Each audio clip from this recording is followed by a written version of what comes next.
com esse nome. Escolhi um tema difícil para eu falar. Naufrágio na fé. Escritores gravadores, para anotar? Naufrágio na fé.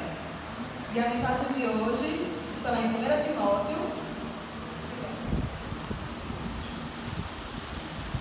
1:18 ao 20. Então vamos ler agora, só para os gravadores anotarem aí. Pegaram?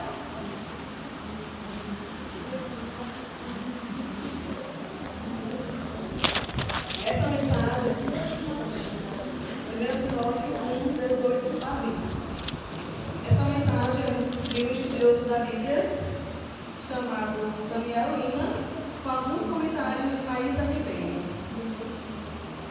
Alguns aqui conhecem a professora Maísa, as mensagens dela.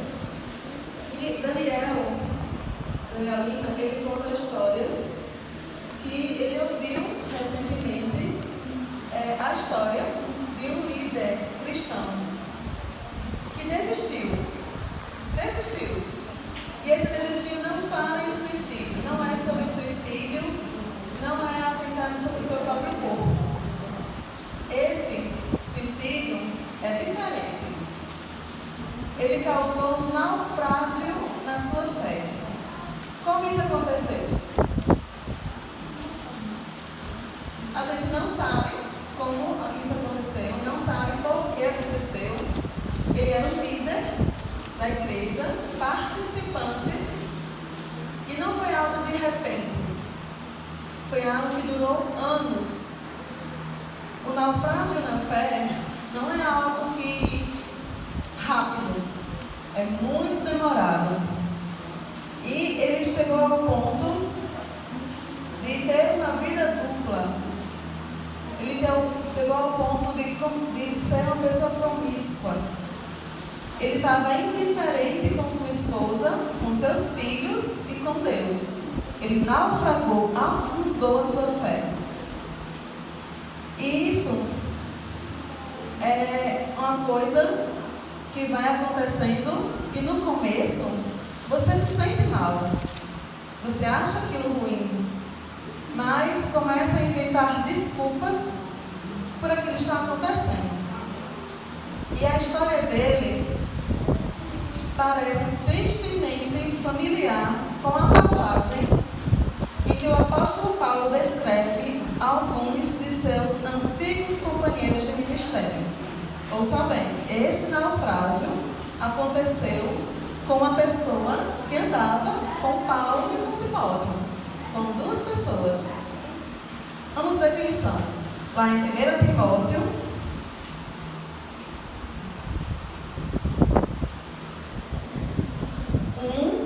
1:18 a 20.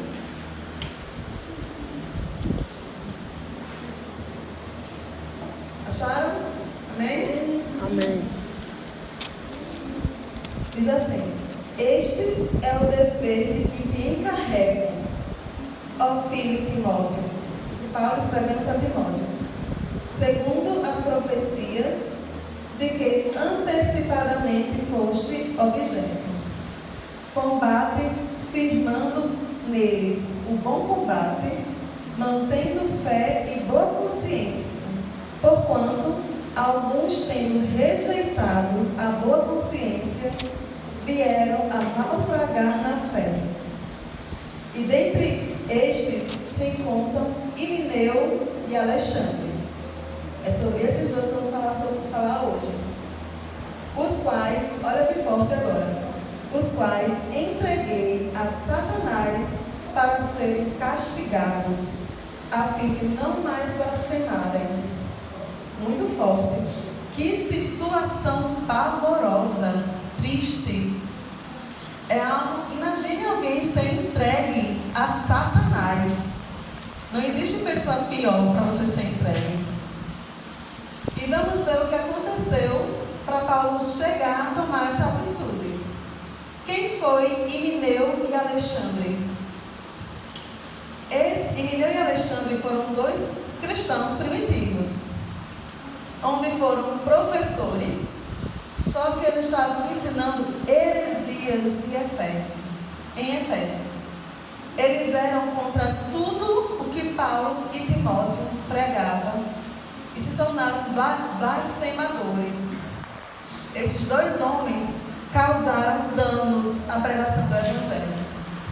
Aí vendo isso aqui, eu lembrei uma frase que Dalva sempre fala. Ela diz que ela prefere morrer do que ser a causa da perdição de alguém, é assim? E aqui eles estavam fazendo o contrário. Eles conheciam a mensagem de Paulo e Timóteo. Eles um tempo chegaram a andar com Paulo e Timóteo, mas eles começaram a ensinar as pessoas tudo o contrário do que Paulo e Timóteo diziam. E vocês perceberam o quanto isso é grave, quanto isso é terrível. Eles deveriam ser pessoas que estariam juntos com Paulo e Timóteo, trazendo pessoas para Deus. Mas eles, por algum motivo, naufragaram na fé. E eles estavam confundindo a cabeça das pessoas e conquistaram muitos para o seu lado. Olha que terrível. Voltando agora para a história que contei no início, do homem, do amigo de Daniel, que ele fala sempre, meu amigo na história. Meu amigo. A semelhança dessa história de Mineu e Alexandre com a vida do amigo de Daniel está no verso 19. Diz aqui: mantendo a fé e a boa consciência, porquanto alguns, tendo rejeitado a boa consciência, vieram naufragar na fé. Ele também naufragou totalmente na fé. E, por causa disso, sua vida foi acabando aos poucos. Se entregando à bebedeira, se entregando à prostituição, e ele próprio não aguentou mais e contou a sua esposa. Ou seja, estava vivendo uma vida dupla. Era um líder cristão e vivendo uma vida contrária ao que ele pregava na igreja, ao que ele acreditava desde criança. A sua esposa ainda deu a chance de voltar, de tentar reconstruir a sua vida. Mas ele estava tão afundado que não tinha mais como voltar. E era anos tentando, anos desse jeito, vivendo uma vida de muito tempo, até cair de vez, até achar que não tem mais solução.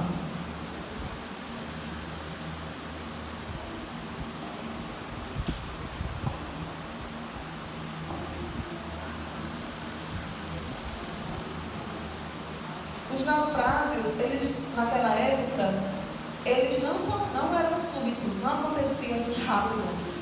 Eles acontecem aos poucos. Anos de infiltração, anos de descuido do barco. O porão ia enchendo de água e, de repente, o navio podia, para não mais flutuar, afundar. Na vida cristã é a mesma coisa. Nós perdemos a vontade de ir à igreja, perdemos a vontade de orar, perdemos a vontade de ler a Bíblia. E quando a gente mal percebe, a gente deixou de gostar de tudo da igreja e começa a gostar de uma música que Deus não se agrada. Começa a gostar, isso não faz mal, essa letra não faz mal. Não consegue mais ver problemas nas coisas do mundo. E isso é um perigo muito grande. Ele naufragou na fé e com isso deixou destroços por todo lado.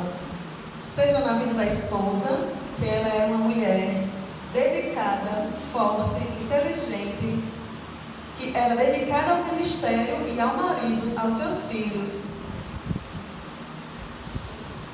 E destruiu todo o casamento, destruiu a relação com os filhos, destruiu a relação com Deus. E isso acontece quando nós abandonamos anos a vida cristã. Mas a fé dele já havia naufragado. É quase impossível, recuperar um barco que foi afundado. É quase impossível. Depois que ele afunda, é muito difícil trazer esse barco de volta. Os naufrágios, raramente. Não sei se consigo imaginar o que levou o meu amigo, Daniel falando, ao naufrágio. Mas eu sei que a Bíblia diz o que pode prevenir o naufrágio. E como me percebo um navio frágil, suscetível a infiltração e rupturas, quero cuidar da minha flutuação.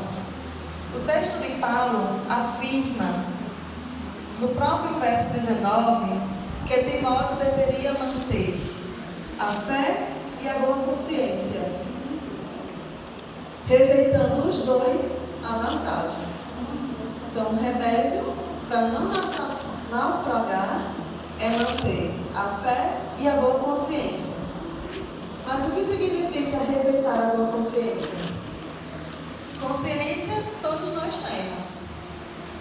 Consciência é definida como o sentido ou percepção do ser humano de certo ou errado. A Bíblia afirma que todos nós temos consciência. Em Romanos 2, 12 a 15. Nós não vamos ler no momento, só para dizer que nesse verso, Deus falando que todo ser humano tem consciência. No entanto, alguns podem, por conta da criação, ter uma consciência com maus hábitos. Vou dar um exemplo. Aqui conta a história de um líder de uma aldeia indígena que praticava o costume de toda vez que o marido morria, era queimado o corpo do marido e a mulher viva. E quando ele foi confrontado pelas autoridades, ele dizia que tinha a consciência limpa, porque o certo era que a mulher deve acompanhar o marido, tanto nessa vida, quanto na outra vida. Para ele, ele estava com a consciência certa. Então, a consciência dele tinha maus hábitos. Existe só apenas um lugar onde nós encontramos uma consciência boa.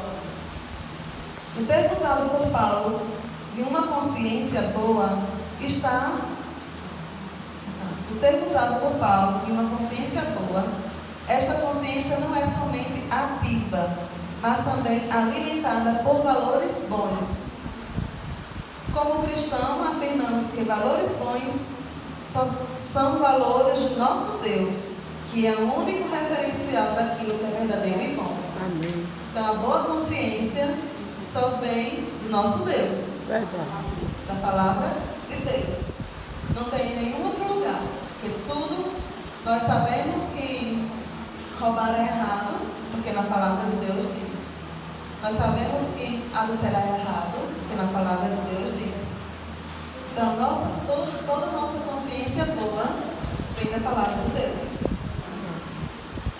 Então, nesse sentido, se alguém rejeitar continuamente uma boa consciência e o que ela é, ou está fazendo continuamente rejeitar a vontade de Deus, está rejeitando continuamente a vontade de Deus. Então, desobedecendo de forma deliberada e intencional o que Deus tem proposto para ele. Se alguém faz isso por tempo suficiente, sua fé começa a naufragar. Então, é isso que acontece. É esse o remédio para a nossa fé não naufragar. É ouvir a voz de Deus, é obedecer. Se isso não acontece, nossa fé vai naufragar.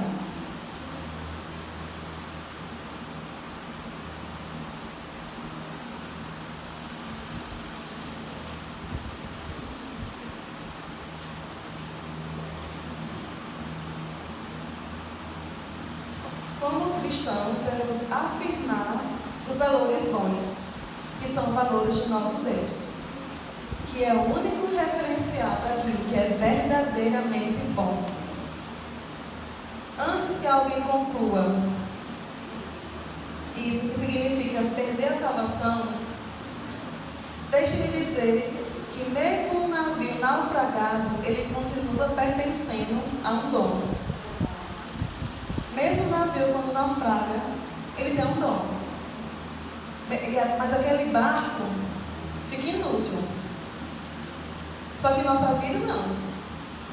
Mesmo a gente naufragando, mesmo a gente desprezando as coisas de Deus, se a gente acordar, pedir ajuda, se a gente aceitar o nosso dono, que é Deus, Ele vai estar a todo momento para nos ajudar. Amém. Estender a mão para nos tirar debaixo d'água do naufrágio.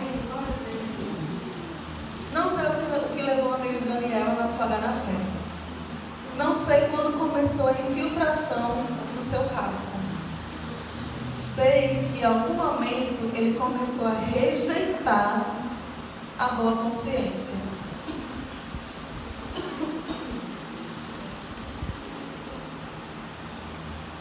Talvez, da primeira vez ele ficou assustado e arrependido.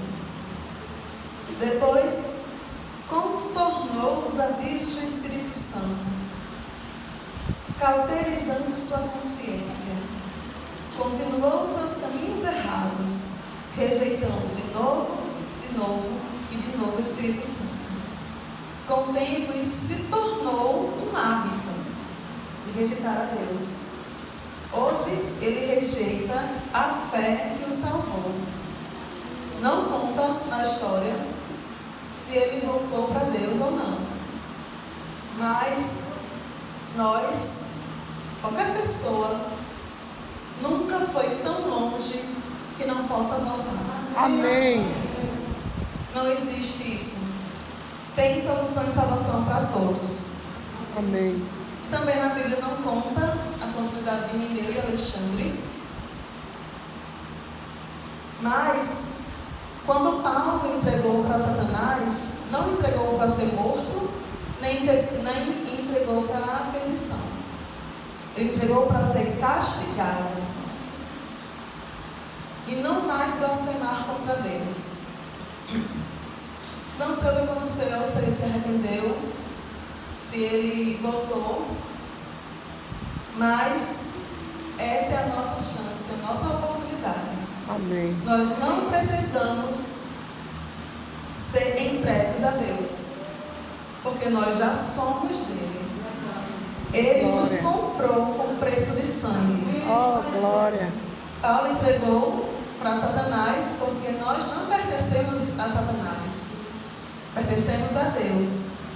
E Ele está a todo momento ao nosso lado, a todo momento querendo pegar em nossa mão, nos levantar, nos ajudar. Ele fez tudo, Ele já fez de tudo para ficarmos juntinhos. Basta manter uma boa consciência e uma fé inabalável e mostrar publicamente de que lado você está. Que nossos ouvidos estejam atentos à direção do Espírito Santo e que possamos afirmar no final de nossa vida como Paulo: combati o bom combate, completei a carreira e guardei a fé. E aqueles que têm o desejo de entregar a sua vida, a sua casa, a sua família, todos os seus problemas, nas mãos de Deus, eu gostaria que vocês ficassem em pé e ouvissem com sua consciência de todos os dias estar do lado de Deus, acordar, buscando a Deus, louvando a Deus e falando de Deus para as pessoas. Não devemos dar desculpas aos pedidos de Deus. Devemos dizer: eis-me aqui, envia-me a mim, como falamos no Jacaré. Amém. Oremos. Querido Deus, amado Pai, estamos aqui, Senhor, em pé, diante de Ti, falando para Ti. Nós queremos a Tua presença em nossas vidas. Amém. Dizendo que nós não vamos nos apartar de Ti. Sim, Que Deus. se isso aconteça, não deixe, segure nossa mão firme, Sim, Deus. porque sabemos que o Senhor nunca vai nos abandonar. Verdade, Senhor. Fica, Senhor, com cada pessoa que está aqui nesse momento. Sim, Pai. Toca, Senhor, no coração deles, Sim, para Deus. que o desejo de permanecer ao Teu lado permaneça eternamente até a Tua volta. Amém. Que nós possamos juntos desfrutar da Tua presença, pessoalmente no Senhor. E que abençoe também todos os nossos familiares, Senhor, que estão longe de Ti ainda, Sim, que Deus. precisam de Graças. Ti, e que possamos levá-los juntos ao céu, para estar juntos contigo. Sim, Deus. Leva-nos em paz pelos nossos lares. Em nome do amor de Jesus. Amém. Amém.